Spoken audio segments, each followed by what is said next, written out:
இன்றே டவுன்லோட் செய்து உங்கள் ஃபேவரட் ஷோக்களை என்ஜாய் பண்ணுங்க.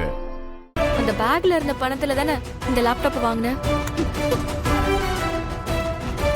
ஆமாண்டி, அந்த பணத்தை எடுத்துட்டு போய் தான் வாங்குனேன். அதுக்கு என்ன இப்போ? என்னக்கா இவ்ளோ ஈஸியா கேக்குற? அது நம்மளோட பணமே இல்ல. இப்ப நான் அந்த பணத்தை உங்களுக்கு கொடுத்தே ஆகணும். என்ன பண்றது? என்னாச்சுமா? எதுக்கு தீபா கிட்ட கத்திக்கிட்டு இருக்க? அப்பா, இவ என்ன காரியம் பண்ணிருக்கா தெரியுமா?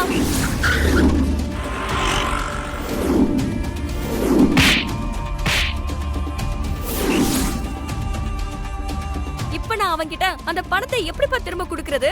எதுக்குப்பா இவளுக்கு இந்த வேலை? தீபா பண்ணது இருக்கட்டுமா, முதல்ல உனக்கு எதுக்குமா இந்த வேண்டாத வேலை? அவ ஏதோ பெரிய ரவுடி, கட்ட பஞ்சாயத்தெல்லாம் பண்றவன்னு சொல்ற. அவங்கிட்ட எல்லாம் உனக்கேமா வம்பு வேண்டி கிடக்கு? பா இல்லப்பா, அது அவரோட பேக் தானே எனக்கு தெரியாது. ஒருத்தவங்களுக்கு உதவி பண்றதா நினைச்சுதான் அதை எடுத்துட்டு வந்தேன். அதுல பணம் இருந்தது கூட எனக்கு தெரியாதுப்பா.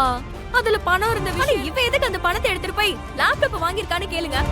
வீட்டுல பணம் இருந்தா இப்படிதான் கேட்காம எடுத்துட்டு போய் இவ இஷ்டத்துக்கு என்ன வேணாலும் பண்ணுவாளா? அப்பா, நான் ஒன்னும் என் இஷ்டத்துக்கு வெட்டி செலவு பண்ணல. என்னோட படிப்புக்காக தான் லேப்டாப் வாங்கினேன். அதுக்கு என்னமோ இவ ரொம்ப ஓவரா பேசுறா. அதெல்லாம் சரிதான் தீபா, ஆனா அந்த பணம் யாரோடது, எதுக்கு வச்சிருக்காங்கன்னு ஒரு வார்த்தை கேட்கணுமா இல்லையா? அந்த பணம் நம்மளோடது இல்லக்கா, அது வேற ஒருத்தரோடது. அத காணோன்னு அவன் என்ன ஊர் முழுக்க தேடிக்கிட்டு இருக்கான்.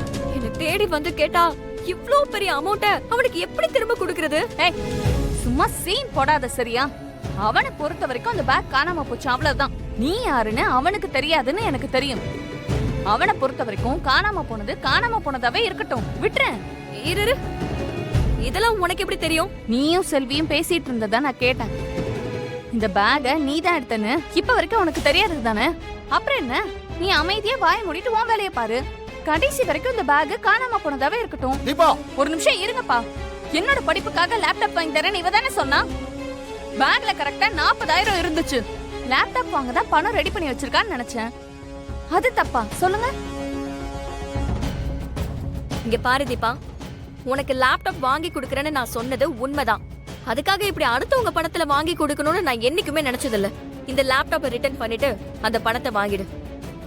நானும் அப்பாவும் கஷ்டப்பட்டு எப்படியாவது உனக்கு வேற லேப்டாப் வாங்கி தரோம், ப்ளீஸ். ஆமாமா தீபா, அடுத்தவங்க பணத்துல வாங்குனது நமக்கு வேண்டாமா, அதை திரும்ப கொடுத்துறேன். இவளோட டீச்சர் ட்ரைனிங் ஃபீஸ கட்டுறதுக்கே முடியல.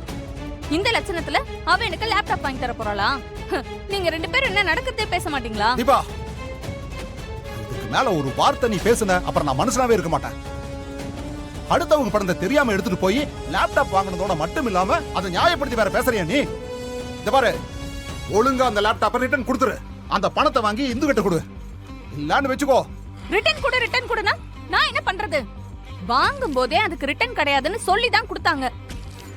என்னாலலாம் ஒண்ணுமே பண்ண முடியாது. எந்த கடையில அப்படி சொன்னாங்க? உன்கிட்ட பில் இருக்குல்ல, அதை எடுத்துட்டு வா, நான் பேசிக்கிறேன். ஏய், என்ன அசிங்கப்படுத்தலான்னு பாக்குறியா? அதெல்லாம் என்னால எங்கேயும் வர முடியாது. இதுல அசிங்கப்பட என்னக்கா இருக்கு? நம்ம லேப்டாப்ப வாங்கி ஒரு வாரம் கழிச்சா ரிட்டர்ன் பண்றோம். ஒரே ஒரு நாள் தானே ஆகுது, அதெல்லாம் ரிட்டர்ன் எடுத்துக்குவாங்க. வா வா, வந்து எடுத்துக்கூட வா.